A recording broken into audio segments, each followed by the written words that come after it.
제가 이제 치아가 좀 안 좋았는데 워낙 좀 바쁘다 보니까 치과 치료를 제때 못 받아서 좀 상태가 안 좋았었어요. 그래서 어, 한 1년 넘게 아는 이제 집사님이 원장님이라 치료를 받게 됩니다. 그래서 한 1년 넘게 한 2년 가까이 이제 치료를 받다 보니까 어쨌든 대공사가 다 마무리돼서 지난주에 마지막 임플란트 2개를 딱 장착하면 이제 끝이에요. 그래서 이제 끝이구나. 이제 그 대장정의 공사가 마무리되는 거라서 편안하게 갔어요. 그래서 딱 임플란트 넣어보니까 잘 맞는 거예요. 정말 처음에 약간 부자연스럽긴 했는데 금방 적응이 되더라고요. 그래서 이제 나오려 하다가 최근에 제가 반대편 쪽에 치실을 이렇게 넣어보니까 들어갈 때는 잘 들어가는데 이게 빠지지를 않는 거예요. 그래서 제가 불현듯 생각이 나서 그 원장님에게 치실이 잘 안 나옵니다. 그랬더니 한번 보시죠. 그래서 보더니 아유 말씀 잘하셨네요. 그래서 그 해는 치아 중에 겉으로는 멀쩡한데 안에가 많이 썩었대요. 그래서 다 끝난 줄 알았던 치과 치료가 또다시 시작이 됐어요. 당장 안 아프고 아프진 않았었거든요. 그리고 보기에 깨끗해 보였었어요. 그런데 그게 괜찮은 게 아니더라고요. 제가 이 말씀을 왜 드리냐면 죄가요. 당장은 뭔가 우리에게 뭐 불편하거나 어렵지 않아요.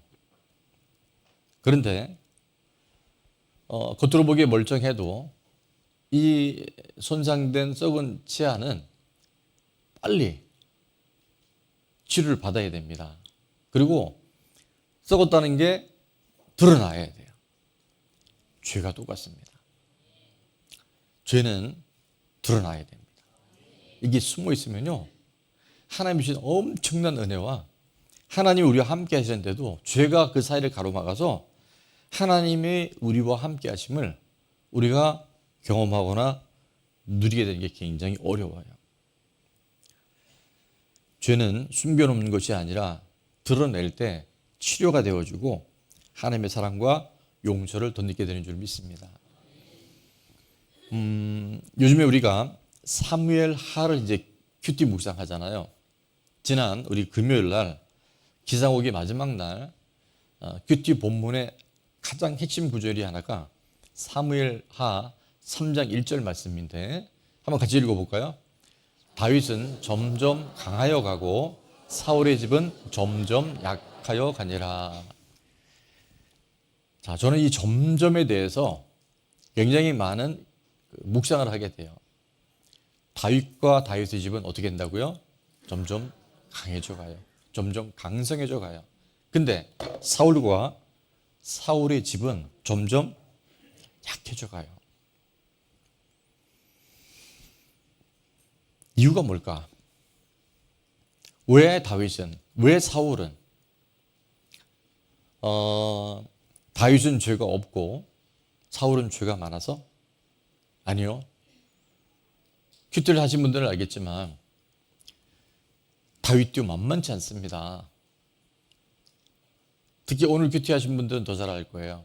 그 아브넬이 이제 화친을 맺어올 때 다윗이 그 사울의 딸 미갈, 원래 자기 아내였다가 빼앗겼잖아요. 사울의 딸 미갈을 데려와하는 이유가 뭐냐면 사울이 바로 원래 초대 왕이었고 11지파가 지금 추종하고 있는 이스보셋의 아버지란 말이에요. 그러니까 그 딸을 데려온다는 것은 내가 정통성 있는, 그래서 이스라엘 12지파를 다 다스릴 수 있는 왕이라는 것을 증명하기 위해서 그런 일종의 계략을 핀 거예요. 제가 이 얘기를 왜 하냐면 이스보셋이든지 사울이든지 아브넬이든지 다윗이든지 따라서 합니다. 도끼객견이다. 똑같은 거예요. 다 허물이 있고 자기 중심적인 삶을 살아가고 있는 거예요. 자, 근데 여러분 왜 하나님은 다윗의 그 집안을 점점 강성하게 했고 사울의 가문은 점점점 몰락해 갔을까? 죄 때문이라면 여러분 다윗의 죄가 훨씬 더 큽니다. 이게 급이 달라요, 사울하고는. 자, 그래서 우리는 왜 다윗과 사울의 이 집안이 이렇게 극렬하게 대비되는지를 잘 살펴봐야 합니다. 여러분 아시는 것처럼 다윗은 남의 아내를 아주 교묘한 방법으로 취해서 간접 살인과 그 이후에 은폐시키는, 정말 어떻게 다윗이 이런 사람이었을까 할 만큼 끔찍한 죄를 범해요. 그리고 완전 범죄를 하기 위해서 이 모든 걸 다 숨겨버립니다. 그런데 어느 날 선지자 나단을 통해서 그가 팩트 체크를 당합니다. 비유를 들기를 어느 집에 양도 있고 소도 있고 굉장히 많은 부자가 있는데 딱 암양 새끼 하나만 키우는 가라는 집에 그 양을 뺏은 사람이 있다면 선지자 나단이 물어보죠. 왕이시 어떻게 하겠습니까? 그렇게 나쁘고 악한 사람이 있냐? 당장 그는 없애버려야 마땅하고 4배 이상을 갚게끔 해야 된다고 얘기했어요. 그때 나단은 뭐라고 했냐면 그 사람이 바로 당신입니다 얘기를 해요. 자, 사무엘 12장 7절에 보면 나단이 다윗에게 이르되 뭐라 그래요? 당신이 그 사람이라. 자, 이 정도 되면 왕이기 때문에요. 그때는 입법, 사법, 행정 다 왕이 타갖고 있습니다. 선지자 아니라 뭐라 그래도 왕이 너가 감히 나한테 어떻게 대드냐? 네가 나를 뭘로 보냐 해서 당장 없애버릴 수도 있는데, 자, 다윗과 사울의 차이를 우리는 13절 말씀을 통해서 볼 수 있는데 13절에 다윗이 나단에게 이르되 뭐라고 그래요? 내가 여호와께 죄를 범하였노라 하매, 내가 여호와께 죄를 범하였노라 하매, 나단이 다윗에게 말하되 자, 여호와께서도 당신의 죄를 사하셨나니. 다윗의 위대함은 죄가 드러나고 죄를 지적받았을 때 변명하지 않습니다. 그리고 아니라고 부인하지 않아요. 그런데 참 희한한 것은 죄의 무게나 죄의 양으로 따지자면 다윗보다는 훨씬 적었던 사울은, 하나님은 사무엘 선지자를 통해서 사울에게 뭐라고 했냐면 이제 아말렉과의 전쟁에 나가면 왕은 물론이거니와 그 나라의 모든 가축들도 다 없애버려라. 왜냐하면 아말렉은요 사단과 마귀와 똑같은 속성을 갖고 있어요. 전면전은 공격 못합니다. 그래서 처음 이스라엘 백성이 애굽에서 나올 때 뒤에 처진 사람들이 있었어요. 병약자들이나 또 어린아이나 노인들. 그러니까 여러분 우리도 신앙생활을 할 때 건강하게 앞으로 진도 나가는 사람은요 사탄이 잘 못 건드려요. 근데 무언가 지금 시험에 들거나 문제가 있어 자꾸 처지면 귀신같이 알고 마귀가요 공격을 한다는 거예요. 그래서 하나님은 이 아말렉의 존재에 대해서는 너무너무 싫어했던 거예요. 그래서 다 없애라고 했는데, 자, 그 아말렉과의 전쟁에서 사울은 대승을 합니다. 완전한 승리를 거두어요. 그런데 분명히 하나님은 선지자 사무엘을 통해서 다 없애라 그랬는데 사무엘이 그 아말렉과의 전쟁에 돌아오는 사람들을 만나보니까요 거기에 양 우는 소리, 소가 우는 소리, 짐소리가 나는 거예요.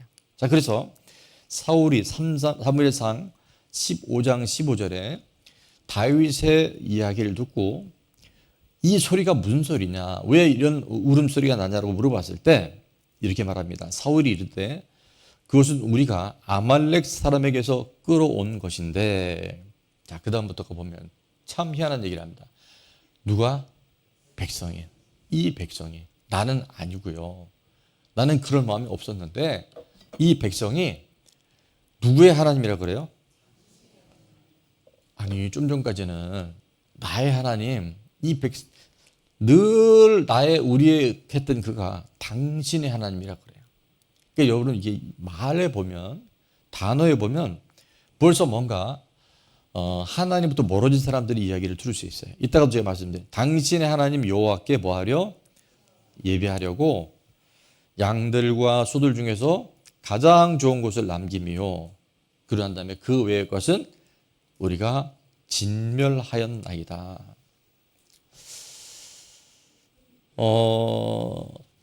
16절 이하에 사무엘이 그것이 옳지 않음을 계속 설명을 합니다. 그랬더니 20절에 가서 사울이 또 변명을 하는데요. 뭐라고 얘기하냐면 사울이 사무엘에게 이르되 자 나는 실로 진실로로 말합니다.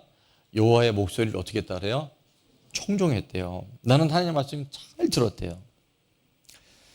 여호와께서 보내신 길로 가서 아말렉 왕, 아까 분명히 왕은 어떻게 해요? 꼭 없애라고 말했는데 끌어왔어요. 그 이유가 있습니다. 그리고 아말렉 사람들을 진멸했다라고 말하면서 21절에 보니까 또 뭐라 그래요? 다만 이 백성이 나는 아니고요. 이 사람들이라고 책임 전가래요. 그 마땅히 멸할 것 중에서 가장 좋은 곳으로 길갈에서 당신의 하나님 여호와께 제사하려고 양과 소를 끌어왔나이다 하는지라. 자, 좀 긴 얘기를 드렸지만 다윗은 나단 선지자의 딱 죄에 대한 지적을 받을 때 어떻게 했어요? 제가 죄를 범했습니다. 제가 범죄했습니다라고 인정하고 회개하죠. 그때 바로 하나님께서 용서해 주셔요. 바로 그 사건에 대해서 덮어주셔요. 그러나 이 죄에 대한 값은 치릅니다. 왕자들이 아주 끔찍한 그 죽음의 길들을 걷게 되는데 자 사울은 다윗에 비해서는요 죄가 그렇게 크지는 않았었어요. 근데 보십시오. 인정해야 안 해요? 나는 아니고요. 이 백성이 그랬다니까요. 나는 다만 그들이 예배드리려고 제사드리려고 가져온 거를 그냥 그들 때문에 방치한 것밖에 없습니다라고 맞춰버리는 거예요. 자, 이렇게 한번 따라해 볼게요. 회개는 책임 전가하지 않습니다. 또 하나는 회개는 설명이 길지 않습니다. 아이들도 회개할 때 들어보면요. 이렇게 주저리 하면요.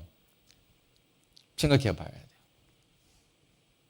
우리 잘 아는 것처럼 아담과 하와가 범죄한 이후에 선악과 먹고 난 다음에 하나님이 아담을 찾아가서 물어보죠. 네가 왜 선악과를 먹었냐 그랬을 때 아담이 뭐라고 얘기합니까? 제가 먹지 말라고 한 선악과를 먹었습니다. 이렇게 얘기해야 되는데 어떻게 얘기를 해요?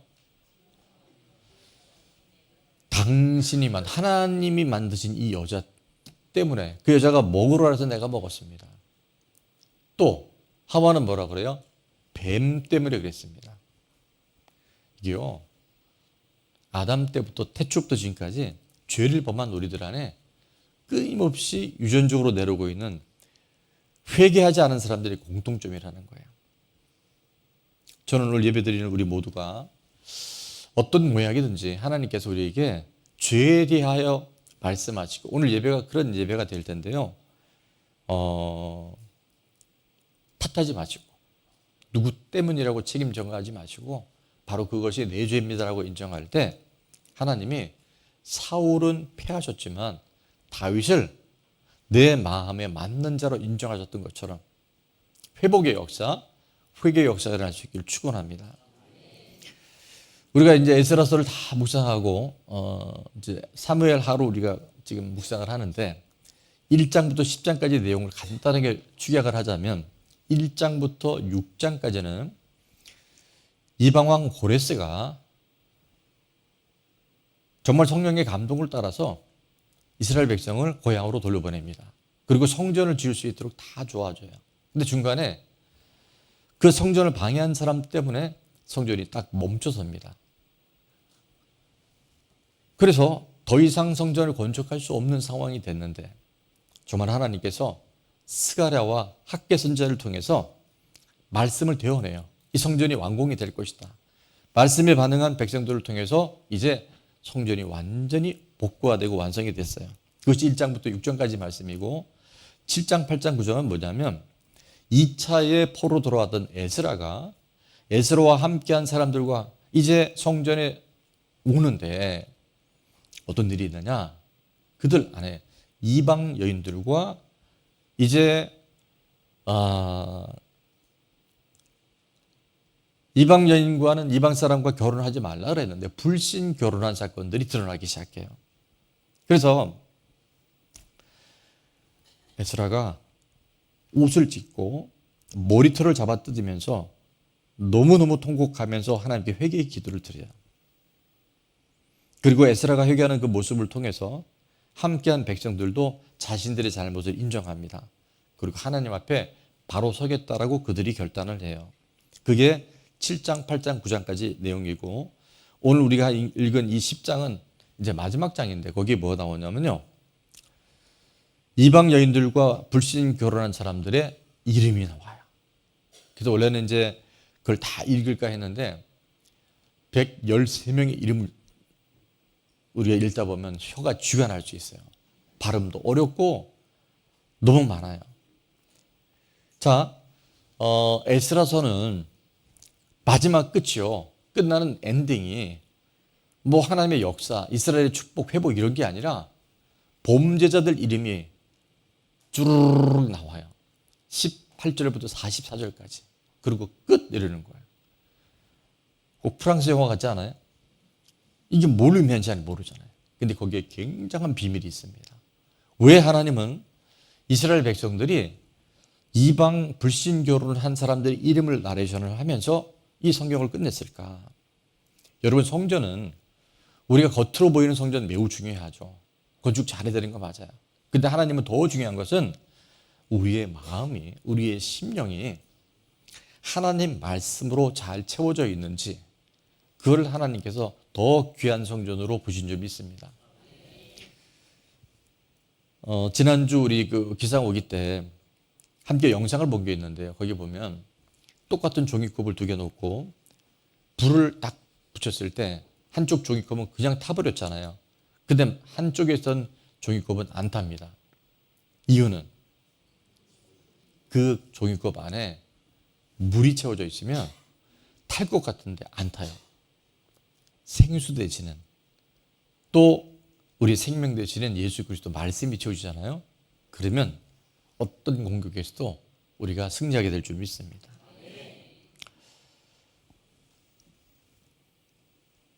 말씀이 내 안에 채워질 때 온전한 성전이 건축되게 될 줄 믿습니다. 그래서 에스라는 말씀을 먼저 연구했고 준행했고 가르쳐 지키게 했다. 오늘 예배를 통해서 그 하나님의 보이는 성전과 보이지 않는 성전이 잘 건축되어지는 하나님의 사람들 될 수 있기를 축원합니다. 자, 그래서 저는 오늘 아까 그 비밀이었던 불신 결혼자의 명단의 이름, 불신 결혼자 명단이 뭘 의미하는지 두 가지로 살펴보겠습니다. 첫 번째는 다 같습니다. 수치와 조롱을 당하는 이름 같지만 회개하여 구원받은 이름입니다. 그냥 보면 수치스럽고 부끄러운 이름들 같아요. 이방 여인과 결혼했다니까요. 제사장도 그렇고 레위인도 그랬고 노래하는 자들도 그랬고 문지기는 그랬고 백성들이 다 그랬다는 거예요. 그래 보이지만 그들은요, 내가 이방 여인과 결혼한 죄인입니다. 내가 말씀을 어겼습니다. 라고 그들은 고백하고 회개한 거예요. 그래서 그들은 회개를 통해서 어떤 이름? 구원받은 천국 백성의 이름으로 영롱하게 기록된 줄 믿습니다. 자, 그 내용이 오늘 1절에 보니까 에스라가 하나님의 성전 앞에서 엎드려 울며 기도하여 죄를 자복할 때 많은 백성이 크게 통곡하며 이스라엘 중에서 백성의 남녀와 어린아이의 큰 무리가 그 앞에 모인지라. 자, 2절은 엘람 자손 중 여히엘의 아들 스가냐라고는 이름이 스가냐가 에스라에게 이르되. 자, 우리가부터 한번 같이 읽어볼까요? 우리가 우리 하나님께 범죄하여 이 땅 이방 여자를 맞이하여 아내로 삼았으나 이스라엘에게 아직도 소망이 있나니. 우리가 범죄해서 뭐를요? 이방 여자를 맞이해서 결혼했다는 거예요. 불신 결혼을 했다는 거예요. 그런데 놀라운 사실은 이스라엘에게도 그렇지만 아직 뭐가 있어요? 소망이 있어요. 하나님은 회개하는 사람들, 나의 잘못을 인정하는 사람들 통해서 반드시 산소망, 회복의 역사를 예비해 놓으신 줄 믿습니다. 여러분, 하나님 우리가 다윗은요 끔찍한 죄를 범했다니까요. 근데 그가 변명하지 않잖아요. 내 죄입니다. 내가 거역했습니다. 끝. 사울은 말이 많아요. 내가 한 게 아니고요. 이 백성이, 아담과 하와가, 이 여자가 아까까지는 그랬잖아요. 뼈 중에 뼈고 살 중에 살이라 했는데 이 사람 때문에 내가 그랬다고. 뱀 때문에 그랬다고. 하나님은 책망하려고 그런 게 아니에요. 따라합니다. 우리에게 기회를 주십니다. 반드시 기회를 주셔요. 붙들 수 있길 바랍니다. 기회는 붙들 때 잡아야 돼요. 하나님 우리를 심판하시고 저주하려는 게 아니라 우리가 하나님과 멀어졌을 때 돌아오라고, 돌이키라고 기회를 주신 줄 믿습니다. 겉으로는 113명의 이름이 매우 부끄러운 이름 같지만 그들이 바로 내가 죄를 범했다라고 인정하는 그 순간 113명의 이름은 아까 말씀드린 것처럼 구원받은 하나님의 백성의 이름으로 주님께서 복구시킨 줄 믿습니다. 천국은 누가 갈까요? 죄를 적게 지은 사람? 예, 우리는 정답을 너무 잘 알고 있어요. 죄를 범하지 않은 사람 있을까요? 없을까요? 나는 지금까지 살아오면서 한 번도 죄를 범하지 적이 없다. 나는 죄와는 상관없다. 그런 분은 손을 들지 마세요. 그 손 들으면 진짜 잘 돌봐드려야 돼요. 로마서 3장 23절에 이렇게 말합니다. 모든 사람이 죄를 범했어요. 그게 뭐예요? 하나님의 영광이 이르지 못해요. 죄는 하나님과 함께 갈 수가 없습니다. 여기 빛이 들어왔잖아요. 그럼 여기 어둠이 있을까요? 여기 어둠이면 무슨 뜻이세요? 빛이 없는 거예요. 하나님의 영광과 죄는요 같이 갈 수가 없어요. 그래서 우리가 천국에 가고 싶은데 천국에 못 가는 이유는 내 안에 이 죄 문제가 해결되지 않았기 때문에 그런 거예요. 오죽했으면 예수님이 요한복음 16장 9절에 이런 말씀하셨잖아요. 죄에 대하여라 함은 너희가 나를 믿지 아니함이요. 엄밀히 말하면요 죄 때문에 지옥 가지 않습니다. 이제는 요한복음 16장 한 번만 구절 한번 떼보세요. 죄는 예수님을 안 믿는 거예요. 예수님이 십자가에서 이루어놓으신 구속의 역사, 복음을 아직도 받아들이지 않은 거예요. 예수님은 죄가 없으신 분이었는데 그분이 우리 죄 대신에 십자가에 죽으셨고 3일 만에 부활하셨어요. 그래서 나를 믿는 자는 죽어도 살겠고 살아도 믿는 자는 영원토록 죽지 아니하리라. 이걸 네가 믿느냐? 이렇게 물어보세요. 죄 문제는 예수님의 십자가에 해결이 되어 있는데 우리가 예수님을 믿지 않아요. 예수님의 대속의 그 큰 은혜를 나의 사건으로 만들지 않으면 여전히 우리는 죄 가운데 살다가 죄로 말미암아 죽을 수밖에 없어요. 자, 천국 간 사람은 다 죄인인데 요한일서 1장 9절에 보면 만일 우리가 우리 죄를 뭐하면? 자백하면. 이 자백은 매우 중요한 단어입니다. 그는 미쁘시고 의로우사 어떻게 한다고요? 우리 죄를 사하시며 우리를 다 같이 했습니다. 우리를 모든 불의에서 깨끗하게 하실 것이요. 우리가 회개하고 자백하고 돌이키면 우리를 깨끗하게 하죠. 근데 상당수의 사람들이 오늘 10절 말씀을 같이 읽을 때 다 같이 있습니다. 만일 우리가 범죄하지 아니하였다 하면 하나님을 거짓말하는 이로 만드는 것이니 또한 그의 말씀이 우리 속에 있지 아니하니라. 내가 죄 없다고 하는 사람은요 말씀이 잘 안 들려요. 말씀이 내 안에 잘 안 들어와요. 아까 그 타는 종이컵과 타지 않는 종이컵의 특징은요 말씀이 내 안에 있으면 그 말씀을 통해서 내 죄가 회개가 되고 죄에 대한 경각심이 생겨서요 그 말씀의 능력으로 사죄의 은총으로 사단의 모든 공격과 세상의 미혹들을 우리가 뚫고 나가게 될 줄 믿습니다. 천국은요 회개한 자들이 들어가는 곳이에요. 사단 마귀는 지금도 우리가 회개하는 것을 너무너무 싫어합니다. 아니 죄는 예수님 믿으면 한 번에 끝난 거지. 우리는요 용서받은 죄인이에요. 생각하는 것도 악하고요. 누가 그러더라고요. 숨 쉬는 것 빼놓고는 다 악하다. 제가 볼 때는 숨 쉬는 것도 악해요. 숨 쉴 때마다 악한 생각해요. 다 내가 판단 정지하고 옳고 그름이 다 나은 거예요. 우리가 어떤 부끄러움이 있다 할지라도 내 죄가 드러나고 내 죄에 대한 부분들이 경각심이 생길 때 성령께서 밖에서 우리에게 분명히 말씀하실 때 회개하고 돌이키는, 수치와 조롱이 있다 할지라도 113명의 이름이 이제 그냥 보기에는 부끄러운 이름 같아도 하나님의 구원 얻는 이름으로 전환시킨 것처럼 저와 여러분을 그 생명록으로 인도하시는 은혜가 있기를 축원합니다. 예수님 이 땅에 오셨을 때 마가복음 2장에 많은 질문할 때 딱 이렇게 종교를 맺습니다. 예수께서 들으시고 그들에게 이르시되, 자, 건강한 자에게는 뭐가 필요 없다고요? 필요 없죠. 왜?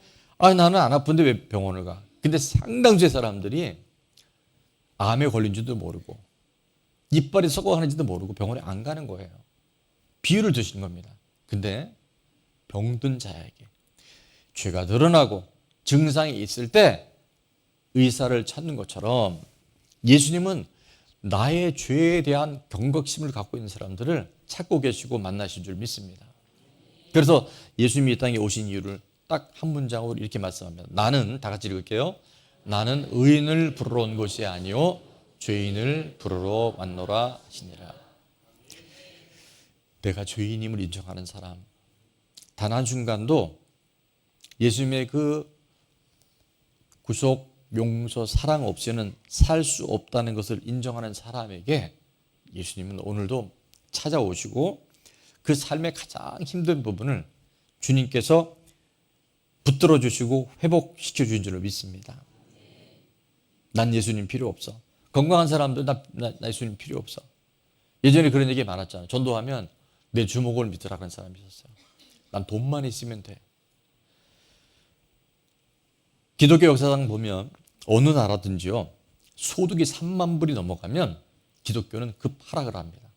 우리나라가 지금 1990년대를 기점으로 기독교 숫자가 계속 줄어요. 뭐 다른 많은 이유가 있겠지만 왠지 아세요? 만몬이에요. 사람이 돈이 있으니까요, 하나님에 대한 절대적인 필요가 없는 거예요. 때로는 우리 안에 문제가 생기고 결핍이 생기고 내 힘으로 감당할 수 없는 일이 생기는 것은요, 그거는 하나님을 만나고 가까이 할 수 있는 기회인 줄로 믿습니다. 예수님 도움 없이는 저는 아무것도 할 수 없어요. 내가 내 죄의 민낯이 드러날 때, 그것을 인정할 때요, 하나님은 우리의 삶을 새롭게 전환시켜 주십니다. 우리 교회는 매월 첫째 주 월요일부터 금요일까지 이제 기상 5기를 해요. 기적이 상식된 5일 기도를 10번을 하면 이제 50일입니다. 50일은 오순절의 성령을 우리가 기념해서 이제 그렇게 기도회를 하는데, 정말 매월마다 큰 은혜가 또 하나님의 일하심을 우리가 경험을 합니다. 근데요, 이번 주에 제가 이제 이 기상 5기를 마치고 금요일 밤에 그러다가 기도를 많이 안 하시고 아마 금요일날 무슨 재밌는 드라마가 있었는지 아니면 성수동에 갔나? 요즘에 핫플이 성수동이라는데, 하여튼 그래서 이제 기도하다가 이렇게 일어났는데,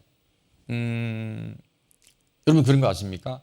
그 공연이 끝난 뒤에 오는 그 무대에서의 뭔가 그 적막함, 그런 마음이 제 안에 드는 거예요.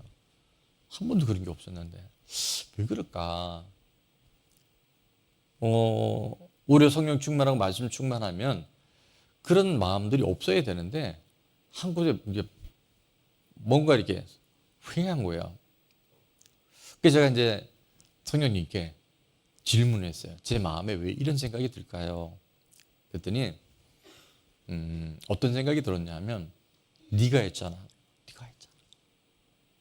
뭔 얘기냐면 성령님이 하시게 해야 되는데 제가 잘하려고 한 게, 그런 제 안에 이 깨달음이 왔어요.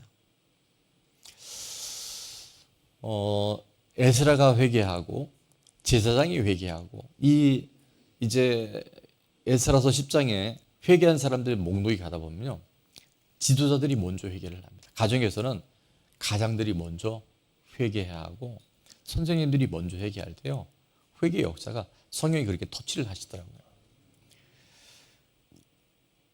저는 이제 많이 여러 차례 얘기를 했지만 제 죄를 제가 고백을 하려고 그래요. 저는 완벽주의가 있습니다. 그러니까 뭘 하면 잘해야 되고 1등 해야 되고 뭐 누가 보더라도 정말 너무 최고다 이런 거에 대한 제가 완벽주의가 있고, 또 하나는 제 안에 인정 욕구가 있어요. 지금처럼 여러분 설교 들을 때 한 분도 안 좋으시잖아요. 그럼 설교가 잘 돼요. 근데 한 두 사람 이상 이렇게 약간 눈이 내려가면 제가 온갖 생각이 들어오는 거예요. 이게 뭐냐면 인정 욕구인 거예요. 그래서 제가 이제 이걸 빨리 극복해야 되는데, 어느 날은 여러분이 이제 인사하고 나갈 때 항상 고정적으로 목사님 별표 이런 분들이 있어요. 그분들 너무 귀해요. 근데 그분들이 어느 날 한없이 나가면 오늘 죽을 썼나? 이제 이런 생각이 들어요. 그리고 제 뒤에 보니까 자기 우상이라는 게 있어요.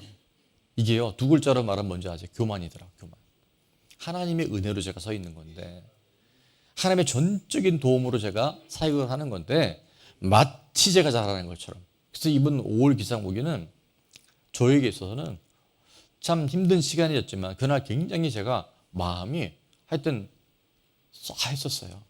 근데 그 깨달음을 통해서 맞아, 개척 초기에 주셨던 말씀처럼 제가 목회를 배우자 나온 게 아니었는데 그 새벽에 주신 말씀이 그거였어요. 한번 따라합니다. 내가 할게. 하나님이 하신다는 거예요. 그래서 하나님이 하시니까 여기까지 온 거예요. 근데 조금 뭐가 된다 그러니까 이게 머리가 쳐들어 갖고, 제 안에 이 교만을 고백할 때마다 하나님의 은혜가 머물고 임하게 될 줄 믿습니다. 위대한 사도 바울은 그의 사역이 깊어질수록 자기를 보기 시작합니다. 초창기 때 처음 1단계는요, 고린도전서 15장 9절에 보니까 이렇게 얘기합니다. 나는 사도 중에 가장 작은 자다. 사도급이었다는 거예요. 근데 그가 사역이 깊어지면서 에베소 3장 8절에 보니까 이제는 누구보다 모든 성도보다 작은 자다. 내가 부족함을 보기 시작한 거예요. 근데 그의 마지막 말년에 디모데전서 1장에 보니까 이렇게 고백합니다. 다 같이요. 죄인 중에 내가 귀신이라. 바울이 진짜 죄가 많아서 그랬을까요? 아니요. 하나님의 은혜가 뭔지를 알고 나면요, 내가 얼마나 연약하고 하나님의 도움 없이는 진짜 못한다는 걸 알았어요. 그리고 나의 죄가 보이기 시작한 거예요. 회개는 죄가 많아서 하는 것이 아니라 하나님의 사랑을 아는 만큼 하게 될 줄 믿습니다. 여러분이 하나님의 사랑이 얼마나 큰지, 십자가의 용서가 얼마나 큰지 경험하며 주님 앞에 주님과 동행할 수 있길 바랍니다. 한 가지만 봅니다. 불신결혼자의 명단은요, 다 같이 한번 읽어볼게요. 메시아의 계보를 이어가고 후손을 지켜내는 중요한 이름입니다. 수치스러운 이름인 줄 알았는데 이들의 이 이름이 딱 기록되면서 유다 지파에서 예수 그리스도가 오거든요. 근데 이들이 내가 죄인이라는 걸 인정 안 했으면 그들이요, 통혼하게 됩니다. 이방 여인들, 이방 사람들과 결혼해서 이게요, 그리스도의 계보가 다 무너져 버리는 거예요. 유지가 될 수 없어요. 거룩한 씨가 세월을 낄 수가 없습니다. 그 에스라 9장 2절에 보면 거룩한 계보라고 나오는데 그 계보가 씨라는 말이 나와요. 예수 그리스도가 오려면 이 민족 안에 이 정결하고 거룩한 정통성이 이어져야 가는데 113명의 커밍아웃 함으로 인해서 내 죄를 드러내므로 인해서 예수 그리스도의 계보가 지켜진 줄 믿습니다. 또 하나는 후손들이 우리 조상의 이 죄 고백을 통해서 우리는 그렇게 하면 안 되겠다는 그들이 경각심을 갖게 돼요. 본문 3절에 보니까 곧 내 주의 교훈을 따르며 우리 하나님의 명령을 떨며 준행한 자 가르침을 따라 이 모든 아내와 그들의 수생을 다 내보내기로 우리 하나님과 언약을 세우고 율법대로 행할 것이라. 그래서 그들이 이제 회개하고 돌이키기 시작했다는 거예요. 바벨론 포로에서 돌아올 때 이스라엘 백성이 1차는 약 4만 9천 명이 돌아왔고요. 2차 포로 때는 1,700명밖에 못 돌아옵니다. 5만 1,000명밖에 안 되는데 그들이 주변 이방 족속들과 만약에 이렇게 통혼이 됐다면요, 완전히 나라가 무너집니다. 민족의 정체성 장치가 사라져버려요. 근데 이들이 내가 하나님 앞에 범죄했다는 걸 인정하고 범죄자의 이름에 블랙리스트에 전과자 이름이 그들이 들어갔단 말이에요. 근데 그걸 통해서 하나님 그들을 깨끗하게 만들어 주시고 그들을 통해서 이제 어떤 일이 있느냐, 12년 후에 느헤미야가 다시 와서 무너진 성벽을 재건할 때 이들의 이 죄 고백을 통해서 다른 민족과 타협하지 않고 딱 52일 만에 성전 무너진 외벽이 복구되게 되는 줄 믿습니다. 에스라의 말씀에 준행하고 말씀에 순종했던 그 삶을 통해서, 회개를 통해서 하나님은 이스라엘 백성들의 죄들이 무엇인지를 드러나게 하셨고, 그들을 통해서 예수 그리스도의 계보가 이어지게 하셨고, 후손들이, 이스라엘 백성이 지금도요, 나라를 잃어버렸던 그 나라가 세계를 움직이는 그런 민족으로 그들의 삶을 책임져 주신 줄 믿습니다. 오늘 보석상자를 보신 분들은 알겠지만 한번 같이 읽어볼게요. 병을 고치기 위해 수술의 고통이 필요하듯이 진정한 회복을 위해서 상처와 수치가 드러나는 괴로움이 필요합니다. 아멘. 저희 집사람이 최근에 걷는 걸 힘들어해서 이제 병원 가서 진료를 해보니 고관절에 지금 문제가 있다 그래요.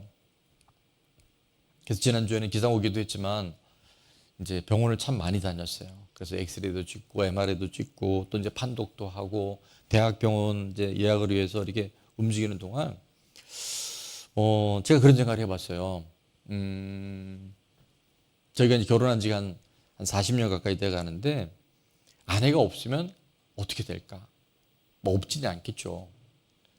절대 없지는 않겠죠. 근데 그게 너무 끔찍하더라고요. 그래서 제가 요새 며칠 그랬어요. 날 두고 먼저 가지 말라고. 그러더니 가긴 내가 어딜까 또 그러더라고요. 육신의 연약을 통해서 저희 집사님이 그런 고백을 해요.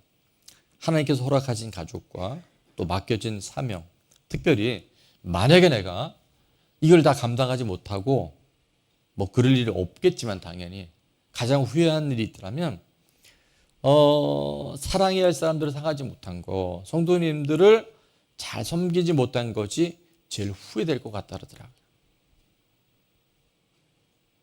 우리 늘 인사하지만 옆에 분에게 인사하겠습니다. 있을 때 잘하겠습니다. 한 번 더 따라합니다. 내가 변하면 세상이 변합니다. 내가 변하면 가정이 변합니다. 여러분 남편 바꾸려고 하지 마시고요. 가정 자꾸 바꾸려고 하지 마세요. 그러다 여러분 화병 걸려요. 내가 변하면, 내가 상대방의 티가 보이면 내 안에 뭐가 들보가 있는 거예요. 들보를 빼낸 사람은요, 상대방 티가 잘 안 보여요. 보여도 어떻게 해요? 빼주고 싶은 거예요. 도와주고 싶은 거예요. 힘들겠다, 어렵겠다. 이런 마음이 주님의 마음이에요. 내가 의인 부르는 게 아니야. 네 마음대로 살아도 된다는 게 아니라 나는 연약하고 부족하지만 하나님이 도와주지 않으면 안 된다는 그 사람, 병든 자여 죄인을 통해서 구원의 역사가 일어나신 줄 믿습니다. 그 한 사람을 찾고 계세요. 그 한 사람을 찾고 계세요. 에스라가 변하니까요, 이 민족이 바뀌어요. 저는 우리나라가 소망이 있어야 되고 소망이 있는 줄 믿습니다. 제가 여러분이 오늘 말씀 안에 특별히 113명이 창피하잖아요. 두고두고 그 이름은 수치스러운 이름이 될 수 있어요. 아니 무슨 책의 결론이, 자 이방 결혼한 사람들 이름 따르르르 하는데 전부 다 범죄자인 거예요. 불순종한 것 같아요. 근데 하나님 그렇게 보지 않으셔요. 불신자의 결혼 명단은 첫 번째는요, 수치와 조롱을 당하는 이름 같지만 회개하여 구원받은 이름입니다. 두 번째는 메시아의 계보를 이어가고 후손을 지켜내는 중요한 이름들이에요. 적용 질문입니다. 첫 번째, 다 같이요. 나와 우리 가정은 점점 강해지고 있나요? 점점 약해지고 있나요? 여러분의 자녀를 보면 알아요. 여러분 자녀 안에 점점 강해지고 강성해지고 하나님의 형통함이 있기를 축원합니다. 그렇지 않다면 빨리 회개하십시오. 내 죄를 고백하세요. 나 때문에 그랬다는 것을 인정하기 시작할 때 사울의 자리에서 다윗의 자리로 옮겨줄 줄 믿습니다. 두 번째입니다. 자녀와 후손들에게 믿음의 계보와 유산을 물려주기 위해 고백하고 끊어야 할 죄표는 무엇인가요? 그래서 우리 교회 6개월 이상 출석하신 분들은 죄송해요. 그런 거 안 할게요. 네. 여러분, 이 내 죄를 다 인정할 때요. 죄는 드러낼 때 힘을 잃어버립니다. 그걸 숨겨놓으면요. 여러분들이 아주 얼마나 교묘한지 몰라요. 마귀는 죄라는 밥을 먹고 타고 들어와요. 그래서 우리가 병은 키우면 안 돼요. 빨리 커밍아웃하고 자백하고 고백할 때마다 주님께서 우리를 정결한 그릇이 되어줘서 하나님 나라 집에는요. 금그릇, 은그릇, 나무그릇, 질그릇이 있어요.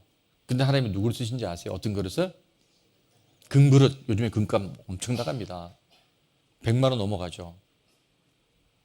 근데 하나님은 금그릇 쓰는 게 아니에요. 질그릇, 나무 그릇이라도 깨끗한 그릇 쓰십니다. 정결한 그릇 쓰십니다. 그래서 짧은 인생 살아가지만 하나님이 쓰시는 그릇들이 되어져서 먼 훗날 우리 자녀와 후손들과 우리 좋은 나무 공동체에서 여러분 한 분 한 분을 기억할 때 바로 에스라와 같이 113명의 이름의 그 죄고백을 통해서 예수 그리스도의 계보가 지켜지고 후손들이 믿음 안에서 살아갈 수 있는 기준이 되어주는 그 이정표가 되어지는 저와 여러분 될 수 있기를 축원합니다.